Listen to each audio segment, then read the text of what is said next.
লিখে নিয়েছো তো? ব্যাপারটা বুঝতে পারলো তো জিনিসটা?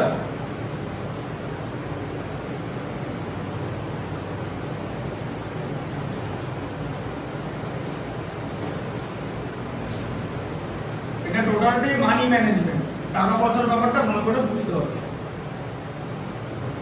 দেখো এবার হচ্ছে 17 একটা।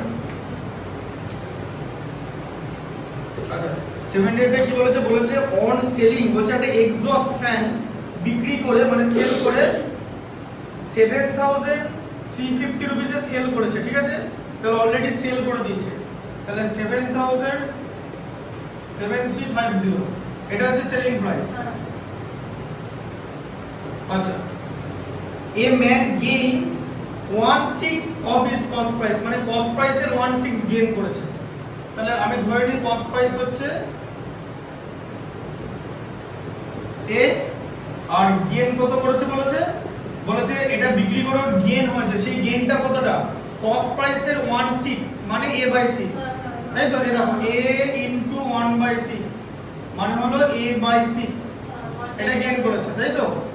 হ্যাঁ আচ্ছা তাহলে তোমাকে বার করতে হবে ফাইন্ড দা কস্ট প্রাইস। খুব ইজি, কস্ট প্রাইস ছিল তার উপর আবার গেইন হয়েছে, সব মিলিয়ে তো সেলিং প্রাইস এসেছে, তাই তো? মানে 7350, তাই তো?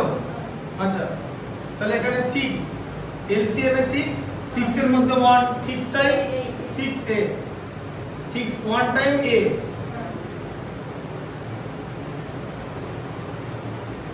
ঠিক আছে? সরি আচ্ছা এবার দেখো 7a 6a plus a 7a by 6 equal to 7350, তাই তো? আচ্ছা তাহলে a ইকুয়াল টু কত হয়ে যাবে? 7350 ইনটু 6/7 হয়ে যাবে তো? 7 দিয়ে ডিভাইড করলে কত হবে? দেখো 7 কে 7 দিয়ে ডিভাইড করলে 1 হয়, 3 এর মধ্যে 7 যায় না, 35 এর মধ্যে 7 ভাগতে বা তার সঙ্গে 0, তাই তো? আবার এটাকে 6 দিয়ে মাল্টিপ্লাই, ঠিক আছে?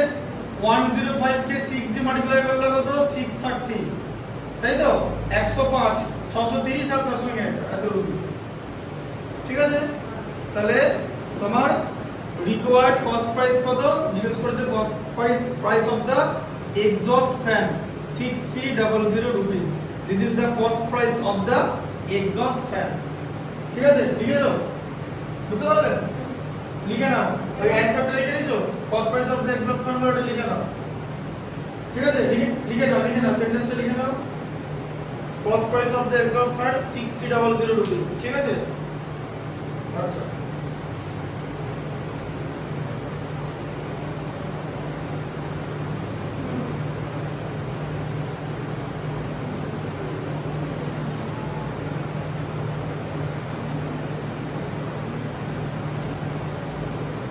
এরপর হচ্ছে তোমার 18 এরটা হবে।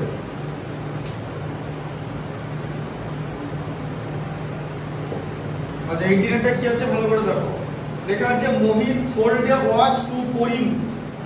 মোহিত একটা ওয়াচ করিমের কাছে সোল্ড করেছে 10% গেনে, করিম আবার রহিমের কাছে সোল্ড করে সেল করেছে 4% গেনে, ঠিক আছে? এবার রহিম যদি 14300 রুপিস পে করে, মানে পে করা মানে রহিমের cost price, then how much did Mohit purchase it, Mohit কত টাকায় পারচেজ করেছে, ঠিক আছে? আচ্ছা এবার একদম মোহিত থেকে স্টার্ট করতে হবে, বুঝতে পারলে? মোহিত থেকে স্টার্ট করতে হবে, কারণ তুমি যদি অন্য কিছু দিয়ে করো দেন ইট উইল বি কমপ্লেক্স, ঠিক আছে? তাহলে মোহিত কত টাকায় পারচেজ করেছে, পারচেজ মানে কস্ট প্রাইস, ঠিক আছে? লিখে দিচ্ছি এখানে পারচেজ, পারচেজ কথার মানে হলো বাই মানে কেনা, তার মানে হচ্ছে কস্ট প্রাইস, ঠিক আছে? তাহলে সিপি অফ মোহিত, মোহিত কত টাকায় পারচেজ করেছে? মোহিত এ রুপিসে পারচেজ করেছে, ঠিক আছে? আচ্ছা মোহিত এটা পারচেজ করলো, যে মোহিত কি করেছে? করিমকে 10% গেনে বিক্রি করেছে, তাই তো? আচ্ছা তাহলে তাহলে গেন ইকুয়াল টু 10%, তাহলে সেলিং প্রাইস কত? 100 প্লাস 10 হবে বাই 100 ইনটু কস্ট প্রাইস, তাই তো? তার মানে 110 বাই 100 ইনটু a, তাহলে 11a বাই 10, তাই তো? একটা করে 0 কেটে গেল। আচ্ছা এবার এবার মোহিত এটা সেল করেছে তো, সেলিং প্রাইস দেখালো তো, কাকে সেল করেছে? করিমকে তো। হ্যাঁ, তাহলে করিমকে সেল করেছে, তাহলে করিম কিনেছে তো, করিম কিনেছে তো, তাহলে করিমের কস্ট প্রাইস কত হবে? করিম কস্ট প্রাইস কত হবে? এটাই হবে। মোহিত যে প্রাইসে বিক্রি করেছে সেই প্রাইসে তো করিম কিনেছে, তার মানে মোহিতের সেলিং প্রাইস আর করিমের কস্ট প্রাইসটা কি হবে? আমি যদি একটা জিনিস 10 টাকায় বিক্রি করি আর তুমি কেনো, তাহলে তুমি কত টাকায় কিনলে? 10 টাকায় কিনলাম। তোমার কস্ট প্রাইস কত? তাহলে আমার সেলিং প্রাইস কত? বোঝা গেল? আচ্ছা, তাহলে করিমের সেলিং প্রাইস কত? 11a/10, তাই তো? আচ্ছা, এবার করিম কস্ট প্রাইস এটা, এবার করিম আবার সেল করে দিয়েছে গেইন করে, তাহলে করিমেরও আবার 4% গেইন হয়েছে, তাই তো? তাহলে সেলিং প্রাইস কত? আবার 104/100 হবে তো গেইন হওয়া ইনটু কস্ট প্রাইস, তো এবার কস্ট প্রাইসটা তো চেঞ্জ হয়ে গেল, এটা হয়ে যাবে তো। আচ্ছা, তাহলে এটা কত হবে? 104 কে 11 দিয়ে, ঠিক আছে? কেন কস্ট মাল্টিপ্লিকেশন? কি কস্ট? নিচে তো তুমি ডেসিমেল বসিয়ে দিতে পারবে, ফালতু আবার কাটতে যাবে কেন সেটা দেখো, বুঝতে পারলে? এই দেখো 104 ইনটু 11 হবে তো, নিচে 1000 তো, এই যে বেরিয়ে গেল তো রুপিস, তাই তো? হ্যাঁ, বোঝা গেল? তাই তো? আচ্ছা, এবার এটা করিম কাকে সেল করেছে? রহিমকে তো। আচ্ছা, তাহলে রহিম কিনেছে তো, তাহলে সিপি অফ রহিম কত বলো? রহিম কত টাকা দিয়ে কিনেছে? এই টাকাটা দিয়ে, যত টাকাটা যে টাকায় করিম বিক্রি করেছে সে টাকাটা দিয়ে তো রহিম কিনেছে, তাহলে কত হলো? 104 ইনটু 11 বাই এত রুপিস, তাই তো? 11 এ হবে, এখানে এ আছে, তাই তো? এ আছে। আচ্ছা, এবার এটা কস্ট প্রাইস তো, মানে রহিম এটা এই টাকায় কিনেছে, মানে এই প্রাইসটা পে করেছে তো, এখানে লেখা আছে যে রহিম কত টাকা পে করেছে, 14,300, দেখো তাহলে কত হচ্ছে? 104 into 11a by 1000 equal to 14, এটা হচ্ছে তোমার ইকুয়েশন, বোঝা গেল? হ্যাঁ, আচ্ছা, এবারে কি করবে? a ইকুয়াল টু কি হবে? 1, এটা তো ছিলই, তাই তো? এটা কি হয়ে যাবে? উল্টে যাবে তো,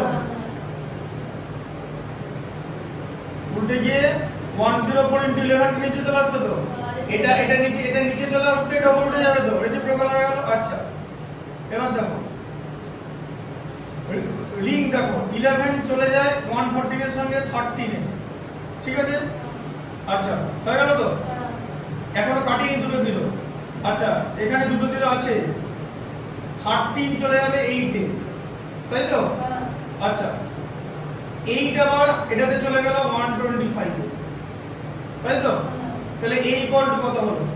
125 আছে তো, আর দুটো জিরো পড়ে আছে, দেখো এই যে কাটাকুটিটা, বুঝতে পারলে? এবার এগুলো ভিডিওগুলো কিন্তু দেখতে হবে বাড়িতে, এই যে কথাটা মুখে বললাম না, এটা খুব ইম্পর্টেন্ট, এই কাটাকুটিটা ইম্পর্টেন্ট, এখানে কিন্তু কেস খাবে, যারা কেস খাওয়া তারা এখানে কেস খাবে, এই ম্যাথমেটিক্স এর কনসেপ্টে কেস খাবে না, কেস খাবে ক্যালকুলেশন। 99% স্টুডেন্ট ভুল করে ক্যালকুলেশন। হ্যাঁ, তাই জায়গাটা ভালো করে বলছে, এটা উপরে ছিল নিচে চলে এলো, নিচে ছিল উপরে চলে গেল, মিটে গেল। আচ্ছা, প্রথমে 11 কাটলো 143 এর সঙ্গে 13 দিয়ে, 13 দিয়ে। আচ্ছা, 11 কেটে বেরিয়ে গেল।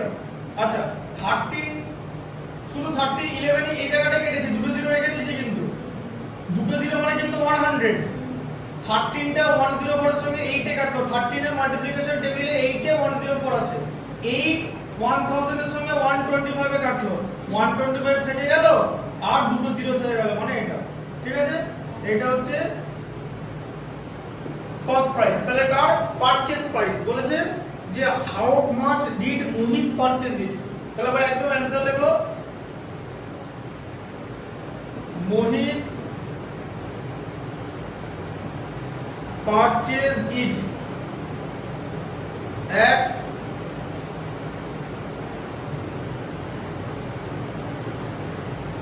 the rupees, ঠিক আছে?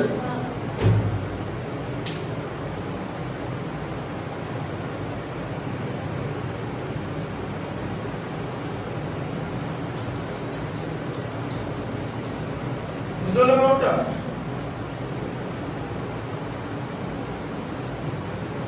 বুঝলো কথা তো? লিখে নিচ্ছ তো?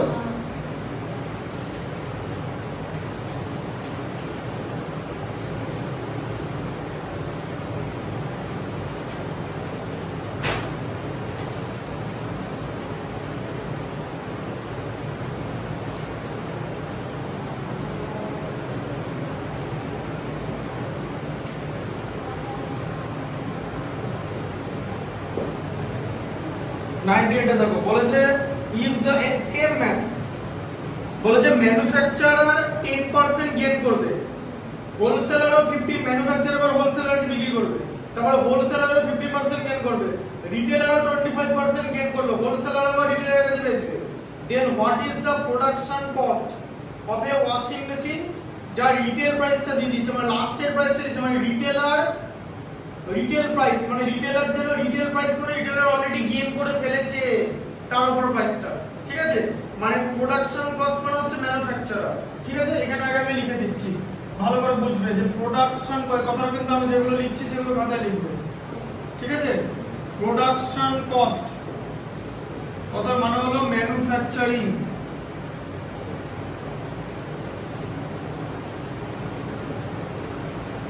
ঠিক আছে?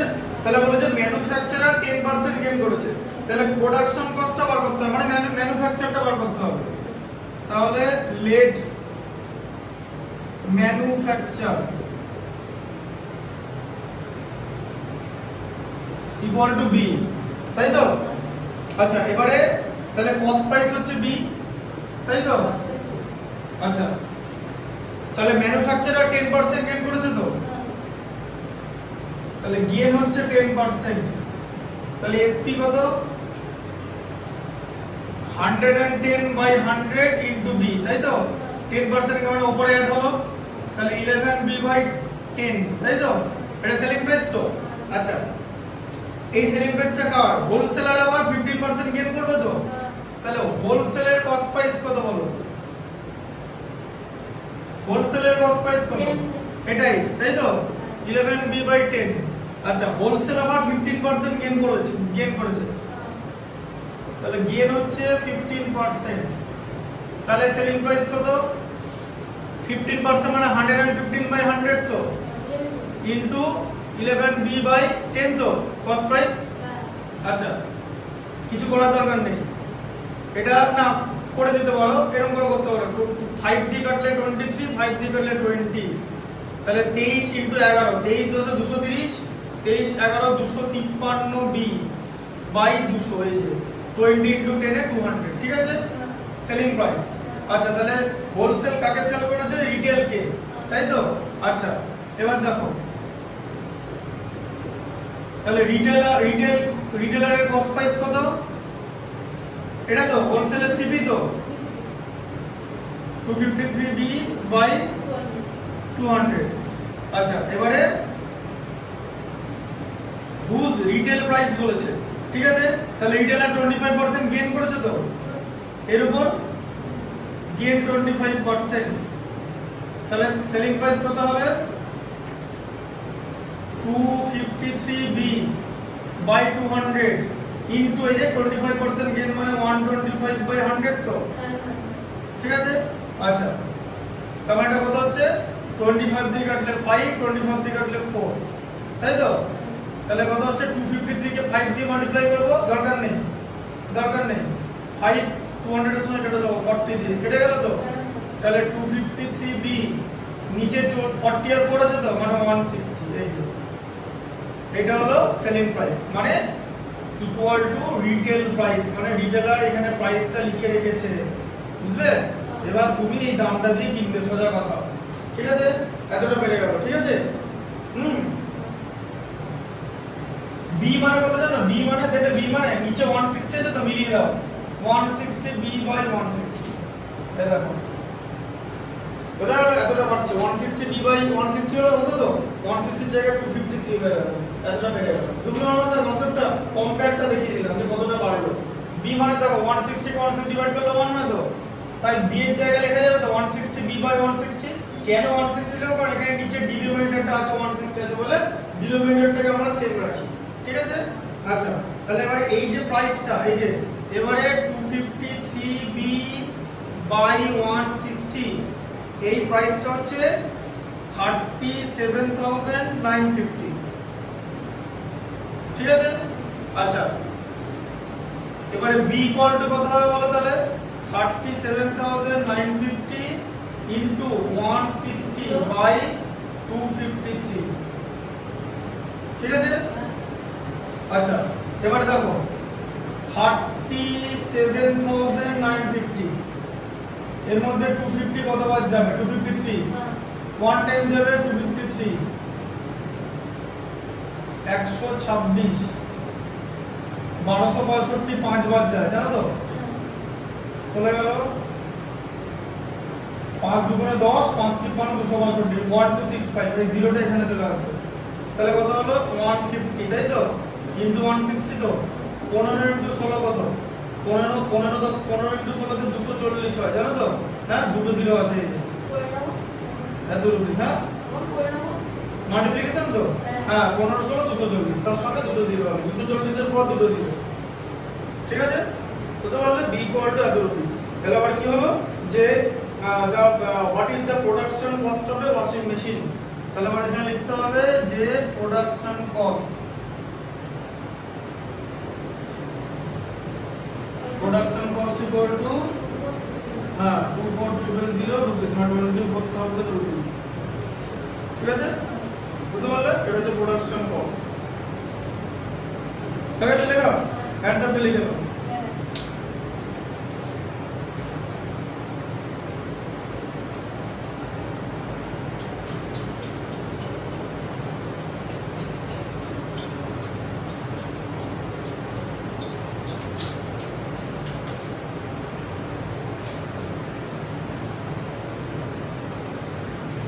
গরম লাগছে না তো, হাওয়া পাচ্ছ তো, তোমার আলো কি গরম জায়গা, এটা কি নতুন করে নাকি? একদমই নতুন। আচ্ছা কথা টোয়েল কিটটা,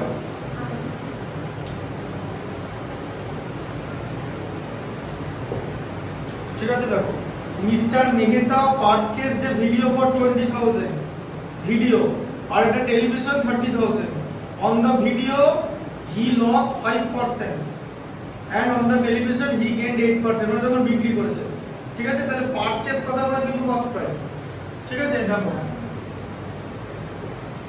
আমি তো আবার বলে পারচেজ করতে বাইপাস, হ্যাঁ পারচেজ ইকুয়াল টু সিপি, তাহলে ভিডিও কত করেছে, তাহলে ভিডিও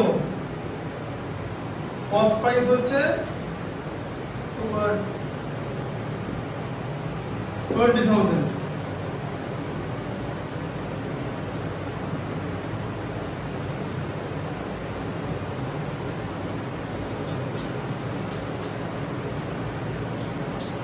এই ল্যাঙ্গুয়েজগুলোই অন্যরকম। পারচেজ দ্য ভিডিও ফর 20,000,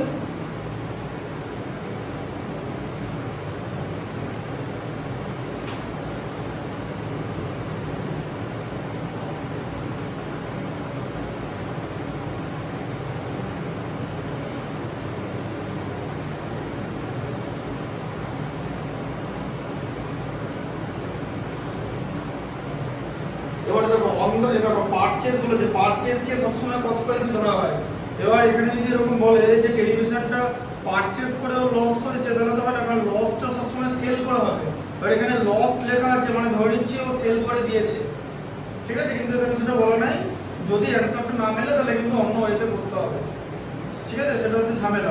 এখানে কথাগুলো এই কিছু কিছু জায়গায় মানে বোঝার প্রবলেম থাকে। পারচেজ যে ভিডিও ফর 20,000 আর অন ভিডিও হি লস্ট 5%,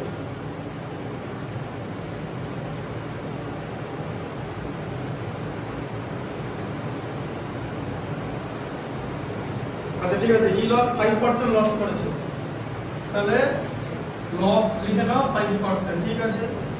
তাহলে সেলিং প্রাইস কত, 95 বাই 100 হবে তো, লস করে দিয়েছে, ইনটু কস্ট প্রাইস, মানে এটা, তাই তো, এটা কেটে গেল, এটা কেটে গেল, 95 কে 2 দিয়ে 190, তার সঙ্গে দুটো জিরো, ঠিক আছে? এটা হলো। আচ্ছা, আর টেলিভিশনে 8% গেইন করেছে, ঠিক আছে? আচ্ছা, এবার আছে টিভি। টিভি আছে হচ্ছে 30,000 কস্ট প্রাইস। এটা পড়ে দেখো মিলছে কিনা। 30,000 কস্ট প্রাইস, গেইন 8%,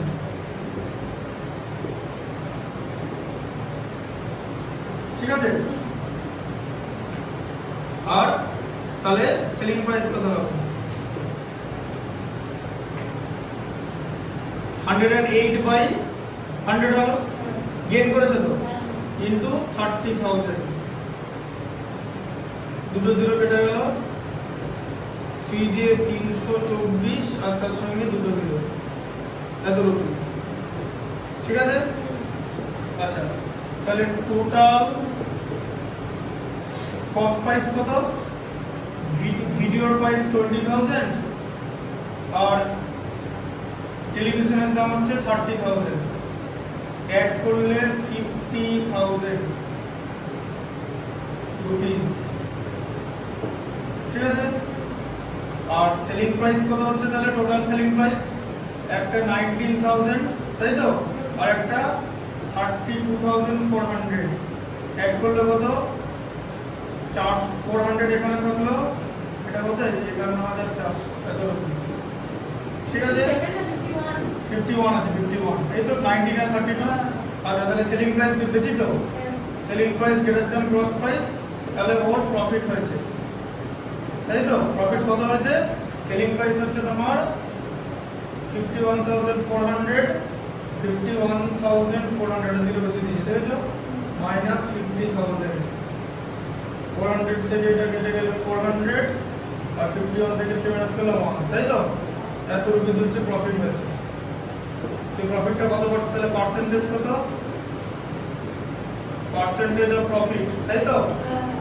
প্রফিট যত টাকার প্রফিট হবে তাকে কস্ট প্রাইস দিয়ে ডিভাইড করতে হবে, তো এই যে 50,000 কস্ট প্রাইস ছিল, ইনটু 100 ব্র্যাকেটে পার্সেন্ট। এটা দেখো দুটো জিরো কাটা, এখানেও দুটো জিরো কাটা, 2.88 হয়, জানো তো? 14 কে 5 দিয়ে ডিভাইড করলে দেখো 14/5 আছে তো, 2 দিয়ে মাল্টিপ্লাই করে 28, 2 দিয়ে মাল্টিপ্লাই করে 10, 28 কে 2 দিয়ে ডিভাইড 10 দিয়ে ডিভাইড করে 2.88 হচ্ছে, ঠিক আছে?